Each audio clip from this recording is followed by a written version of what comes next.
Hi, everybody, and welcome to another edition of the Southern Fried Podcast, a production of the Arkansas Democrat-Gazette. I'm Rex Nelson, and delighted to have one of our great Arkansas assets now that has come to Arkansas in the past year, Dr. Victoria DeFrancesco Soto, who is the Dean of the Clinton School of Public Service here in Little Rock. Thanks for joining us today. My pleasure, Rex. Yeah, we're delighted to have you, and I want to get into the Clinton School, all it's doing, but I also want to get in a little bit to your background so Arkansans who have not had the chance to meet you yet can know a little more. But let's start with, you were at the LBJ School at the University of Texas in Austin. What interested you about this job? Why did you consider the Clinton School a challenge, something that you wanted to come do as the next step in your academic career?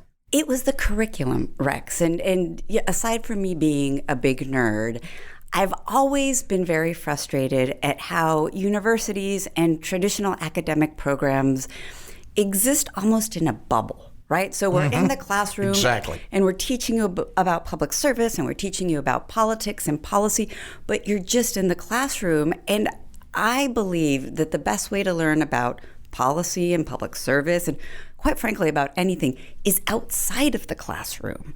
Yes, you need that basis inside of the classroom, but once you get that basis, you need to go out and do. We need to train thinkers and doers. And the Clinton School, since its beginning, has had a curriculum that is both outside of the classroom and inside of the classroom, but carefully bridged, because it's not just about throwing the students into internships and doing random things.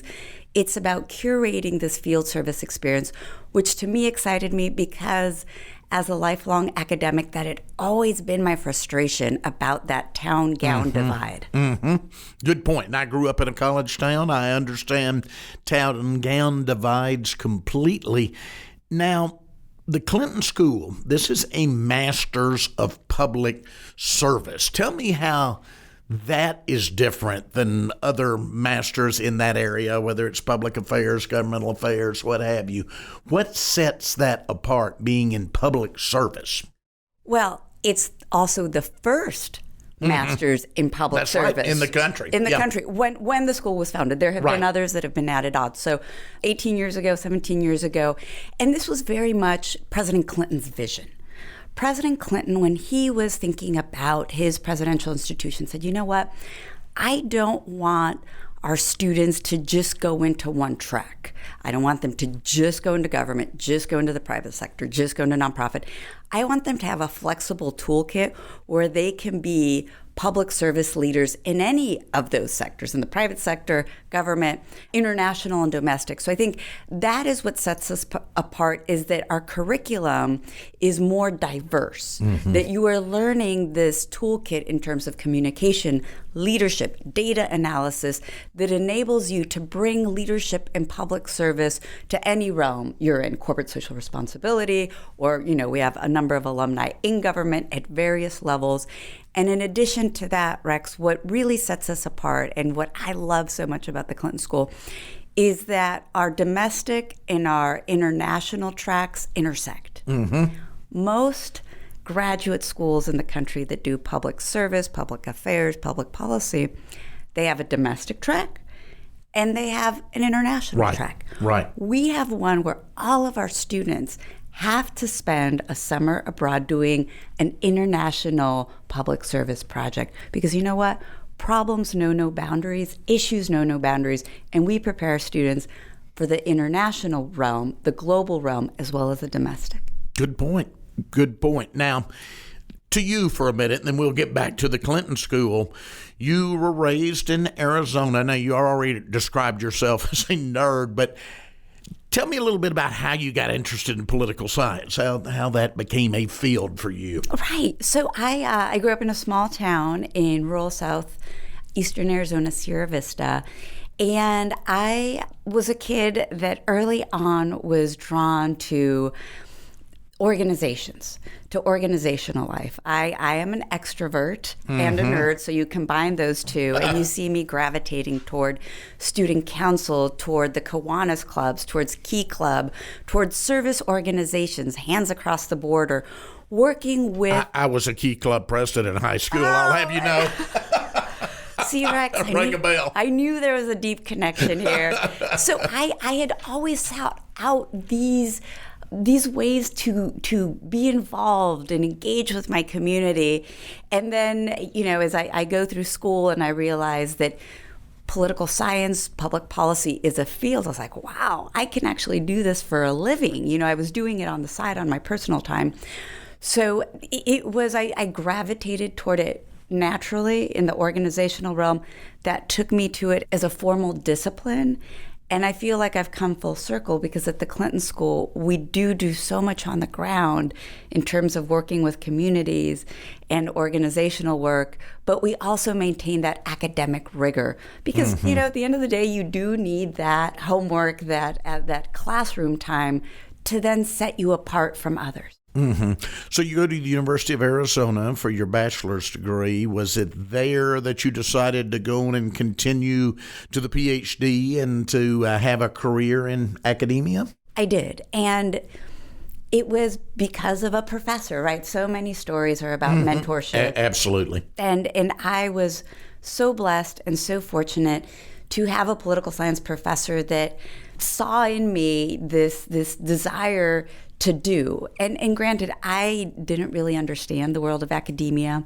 My parents weren't in this world. So he was the one who helped me figure out what I needed to do to apply to graduate school, what that world looked like. And I have been very fortunate to have people in my life at different stages mentor me. And that's something that I think is very important in higher education, is finding those mentors. You have your professors that you take classes with, but you also have professors that help you understand what your path in life is going to be. And I think that for me is another very critical role of what I do at the Clinton School. So you go into academia. I mentioned that you came to Little Rock from the LBJ school, but you were in Northwestern, Rutgers. Talk a little bit about your career to this point and your areas of specialty, if you will. Right. So technically, I am an Americanist. My background in political science is in American politics, political psychology, campaigns and elections. I love the horse race that is, election time. And I'm going to make you get into that later in the show with the midterms coming up. But go ahead. And so really understanding the behavioral aspects of politics. Why do people behave as they do, their vote choice, decisions to turn out or not turn out? And then within American politics, my specialty is within race and ethnic politics, looking at Latinos in particular, the fastest growing demographic here in the United States, immigration as well. So kind of that, in addition to social psychology, have always driven me in my academic research. So from an academic standpoint, and you touched on this a little bit at the first, but talk about where you would like to see the Clinton School now that you are here go, and what you see maybe 5 years down the line, even 10 years down the line for the school. Well, we have a tremendous base at the Clinton School, which is, as we are approaching slowly but surely our 20th anniversary. Boy, that's hard to believe. I can remember all of those opening events like they were yesterday. But we're going to have Bob Dole coming and giving a lecture. I remember all of that very well. Oh, we're going to have another blowout party. Oh, okay, so good. Just, stay tuned. I think that the Clinton School has a fantastic statewide and regional reputation. I want to magnify that. I don't want to be a hidden gem. I want to be a bright and shiny gem because we do such fantastic work here and really quite unique work, in terms of this space of public affairs, public service, public policy. In terms of where I see the Clinton School, another thing that has always set us apart is that we are high touch, high impact. The classes have always been small, averaging around 35 students per year. We're a 2-year program. I want the best of both worlds. I want to maintain that boutique feel, not to be pretentious, but boutique in terms of I understand. High touch, Right. where our professors are working closely with the students. But I want to have a greater footprint because we do such great things here. So my target, Rex, is within the next 2 years to get up to 75 students incoming. That's still small in terms of graduate Where programs. are you right now? Right now, we're at about that average. Okay. So, and it doesn't happen overnight. We're looking to increase to 50 and then 60 and then 75. Gotcha. And I think that is a sweet spot where we still cultivate our brand, but we're touching a whole lot more people, and we're getting people from out of state, yet focusing on Arkansans and this region. Interesting. What would you describe as when you got here? What were the existing strengths of the Clinton School? The faculty and staff, Okay. and the students too, Yeah, and the alumni. yeah. But and you never know. You're the newbie. You're coming in, and are they going to like you? Are they going to support you? Right. And I have been so lucky, so lucky in having a team that, folks who work at the Clinton School, they've drank the Kool-Aid. They believe in public service. They believe in the mission of the school. So that, for me, has been the greatest asset coming in, and also an eagerness to do. They are ready to take the Clinton School to the next level. So it's not me coming in and imposing. I think there was an eagerness to do that. So as you move forward in the years ahead and people know more about the Clinton School, you're already, in my mind, an existing jewel. And I'm drawing kind of a bigger picture here because it's on my mind. I recently did a perspective section cover story for our newspaper on what they're calling East Village. But, if Lyon College, and I hope they do, is successful, you're going to have a dental school next door. You're going to have a veterinary school next door. The Arkansas Symphony Orchestra is building a facility next door. I mean, you're going to be an existing anchor in what I think could be the new hot neighborhood in the whole state, if you will. And I couldn't agree more. I love the idea of having a almost neighborhood campus community where, our students are fluid and they can go from one campus to another to coffee shops. My hope is also that there will be more in terms of retail that can cater to students. Yeah, and I think we'll probably see that, especially as the veterinary and dental schools get up and running also. I want to see those spaces, but I also want to be intentional in making a space myself. For example, in the spring, we held our first ever Unity Fest between the library and the foundation and the school, just on our grounds. We have such great grounds. And what I would like to see in my fantasy world is we have a Unity Fest, a community neighborhood fest with those other academic entities. Because yes, people can mingle, they see each other at the coffee shops, at the restaurants, but I do think that we need to be intentional in saying, okay, once a year, twice a year, once a month, we're going to have these meetup points because community is built. You're in an exciting area right now, in my mind. I see a lot of future there, and the Clinton School certainly plays a role of that. Let me turn the tables a little bit now, and let's talk politics. I'm a former political editor of this newspaper. As you tape this, you look up to the Clinton Wins page. My byline's on that front page from November the 3rd of 1992, one of the most famous dates in Arkansas history. But again, going back, you talk about an early interest in politics. You decided to go the political science route. But as you said, and I want to talk a little bit about that, you were kind of drawn, I guess, early to the campaigns, the horse races. I know I certainly was. It is. It's, being a big college sports fan, I almost feel that same adrenaline rush, when I'm watching one of my teams. And I've never been in politics, right? So I've never served in a campaign or an administration. I liken my role, my other hat that I wear, to sportscaster, right? I come into it as an unbiased observer. Obviously, do I have my leanings? Yes.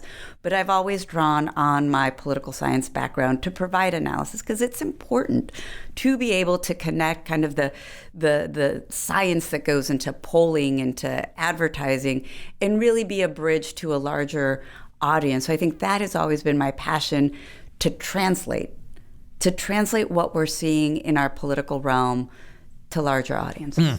So let's look at the political landscape right now. First of all, I want to mention that you do work for NBC News, MSNBC, Telemundo. Talk a little bit about how you got into that. Very randomly, Rex. I mean, literally, I got a phone call back in 2007 when I was at Northwestern from a booking producer at CNN in Espanol, because as I said earlier, I do American politics, right? But I grew up speaking Spanish. That's right. And there aren't very many of us who do that. So I'm like, what was I thinking? I said yes. I guess I say yes to most things. Yeah, right? Yeah, that's my problem. And I'm like, I've never been on live TV, but I said, yeah, sure, I'll do this. And that is how it started. I realized how much I loved it, because at the end of the day, the TV studio, this podcast studio, is a classroom where people who are listening in are going to be able to learn something. And on being on TV and talking about politics and understanding polls and trends, it's like I have a really big classroom. And at the end of the day, my first love is the classroom. Yeah. I can relate so much. You mentioned, being like sports, the horse race aspect of politics. I went from assistant sports editor of the Arkansas Democrat to their Washington bureau chief in 1986. So that makes perfect sense. I went from to me. sports to politics, and I told people there are tremendous similarities. There are clearly defined losers and winners. There's big money involved. There's big egos involved. The emotion. The emotion involved. So I certainly can relate to that. And I love this time of year in an election year, because I will go from calling a college football game on the radio on a Saturday to being in a television studio on the Tuesday of election night. So I get to do a little both this time of year, which is a lot of fun. But midterm elections, I'm going to get the expert here to break it down as we tape this. We have some very close Senate races in Pennsylvania and Georgia, where control of the U.S. Senate may be riding on there. As we're doing this about a month out, talk about where you see the Senate going, the House going, and what races that depends on right now. Oh, there's a lot of crystal balling going on here. Yeah. I love it. So the economy, right? I think we need to start there in understanding that the latest NBC News Telemundo poll that came out over the weekend shows that people are still worried about their jobs and inflation. So I think that has to contextualize pretty much everything. Now, in terms of key electoral demographics that will be more mobilized to vote than otherwise, I think that's where you have your issues such as reproductive rights come in, where you also have issues such as immigration come in. And taking a step back, midterm elections traditionally are low turnout elections compared to presidential elections. And even more specifically, Republicans have done a better job turning out in midterm elections than Democrats. So that's why if you were just looking at this, you would say Republicans have the edge. Also, we know, again, historically, the party of the president who had just gotten elected previously doesn't do as well. Right. But kind of all bets are off. Because we're in such extraordinary times. So I think that we're going to see a little bit of irregularity in terms of the president's party, Democrats, not doing as bad as you would expect in the midterm. If I were a betting woman, I don't know if they're necessarily going to keep the House, but I think it's going to be tempered by the fact that you have the reproductive rights mobilization among key segments in the electorate, namely independents, moderate Republican women, young women who are going to turn out. I'll stop there because I can keep going, but I think that the 2022 election midterm is going to be a little bit different. We'll be back with more of the Southern Fried Podcast, but first, this break. Hi, Rex Nelson here. Thanks for listening so far. A lot of the topics we cover here on the Southern Fried Podcast and many more can be found on the pages of the Arkansas Democrat-Gazette. If you'd like to support this great newspaper's commitment to bringing you the latest in Arkansas news, sports, and entertainment, consider subscribing to the Democrat-Gazette today. With your subscription, you'll get a digital edition of the newspaper every morning, along with the latest news and updates delivered to you on an iPad, provided at no extra cost. For just $34 a month, you'll get the same award-winning journalism you've come to expect from the Democrat-Gazette, including my 3 weekly columns, plus exclusive photo galleries, videos, articles, and digital extras, all in the palm of your hand. To sign up today, call 1-800-482-1121 or visit us online at arkansasonline.com/subscribe.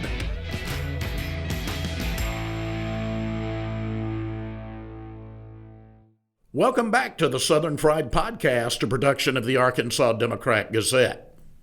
I know that you have not been here in Arkansas long enough to consider yourself an expert on Arkansas politics, but having come from Texas, I want to try something out on you. We saw, and the speed with which it happened here, the swing from a strongly Democratic state to a Republican state. Arkansas was really about the last in the South to make that swing. And, traditionally, large mountain areas, a real populous feel if you look at the history. So we were late in making that swing, but it happened fast, basically over 3 cycles, the 2010, the 2012, and the 2014. Now, if I see looking forward any swing to purple, if you will, I see it because, and a lot of people don't realize this state is becoming rapidly urbanized. We're still a rural state, but the last census, even though we gained population as a state, only 22 of the 75 counties gained population, 53 lost population, and that shows you the urbanization. Northwest Arkansas, obviously one of the fastest growing areas of the country. So you get that urbanization, you get that influx of new people. Go back to one of your specialties. If we get our Latino voters registered and voting in Arkansas, I can see that coming back maybe a little bit from strong red to a little purplish. And I'm going to go back to your Texas experience. Certainly, Texas, a much larger, much more urban state now, but we have seen that start to happen there at least. Well, in terms of learning about Arkansas politics, I look to you. I look. There's a great cadre here of folks that I am learning, slowly but surely learning. But one thing that has stood out to me, regardless of partisanship, is how direct the engagement is. And with the elected officials really directly engaging with constituents, with people. So I think that for me that comes from being a state of only 3 million people. Right. You expect to be on a first name basis with your governor, whereas you wouldn't expect that in a Texas or a California or a New York. Exactly. And I love that feel, right? That is direct democracy. So the demographic piece about the Latino population, and it really is, it's still small, but it's rapidly growing here in the state. I would say the same thing that I have said about Texas and other regions is, yes, traditionally Latinos do lean a little bit more Democratic, but you can't always assume it. And that was where I was going next. And there's been quite a bit nationally written about this, but just so our listeners will know, you and I have talked, and my in-laws are Latino from South Texas. So I'm really interested in this trend where we saw along the border, and you grew up near the border, we saw this swing back to more Republican in the last election. Talk a little bit about that, and is that a long-term trend? Yes. And again, giving homework, because this is something I do, I would encourage your listeners to look at this latest NBC News Telemundo poll. It focuses on the Latino electorate, and it does a beautiful job of highlighting these trends. But let me give you one example. So for example, in urban areas, we see Latinos preferring Democratic candidates by 30 plus percentage points. You get to suburban areas, that's in the 20s. You get to rural areas, it's in in the single digits. It's not necessarily race and ethnicity. It's also region. It's where you're living and the culture within that. The other piece that doesn't apply as much to Arkansas, but does to Texas and to Arizona, the border states, and New Mexico, is that you can't assume that someone who lives on the border is going to be for more expansionary immigration policies. Right. In fact, sometimes you see the opposite. So I think that's one place that outside observers get tripped up. So the Latino community, and I'll end with this, is a very diverse community. They come from all regions of Latin America. They have different ideological ways of seeing things, different generations, different religions, different races. So be very careful in terms of thinking about a Latino vote. There are many Latino votes. Yeah. And you talk about making mistakes. I mean, I have seen that through the years here in Arkansas. You know, I was political editor of this paper during Bill Clinton's first campaign. We saw reporters literally from all over the world parachute in here and doing stories not about just the Clintons, but about Arkansas. And they got so much wrong. And that was a good lesson to me as a reporter. Don't assume, and I know you're learning that. For instance, one of the major mistakes they would make is they would try to lump us in with the deep South states, for instance. And you look next door at Mississippi, they have an African-American population of over 40%. Ours is only between 15 and 16%. So we're nothing like that. So you have to be very careful. I always tell people, they say, what is Arkansas? I say, well, we're mostly Southern, but we're a tad Midwestern and we're a tad Southwestern. I think as you're learning, we're really this place in between, a very unique place in between. And very diverse. And as we were talking before the podcast, I've started to travel around. I've started to go up to Northwest Arkansas, and I see this diversity, but I also see a vibrancy, right? Here in Little Rock, in the central Arkansas region, in the Northwest, in the Delta, where our students do a lot of work, there's so much diversity. And going back to what is so exciting about the Clinton School is a laboratory for impact. When we're recruiting students, because they all have to do a 1-year practicum here in the state. And I wanted to talk about that before we finish. I mean, your students do some work that has real impact on communities around Arkansas, right? Around Arkansas, and they've been doing it for close to 2 decades all around the state. So this is a point of pride for me, but I also think that it's a richness that we bring to students. This is your real life laboratory. You're actually going into the community and doing that work. So they do that local project and they do an international project. And then they do a capstone. So there's 3 pieces to that. Okay. And to just give you a sense of the diversity of projects. So right now we have one practicum team working with the Asian American Business Association based out of Northwest Arkansas to do a landscape analysis. Then we've got work in the Delta looking at how to support teachers in education. So this is this beautiful range of impact that we have throughout the state that's rooted in the Clinton School.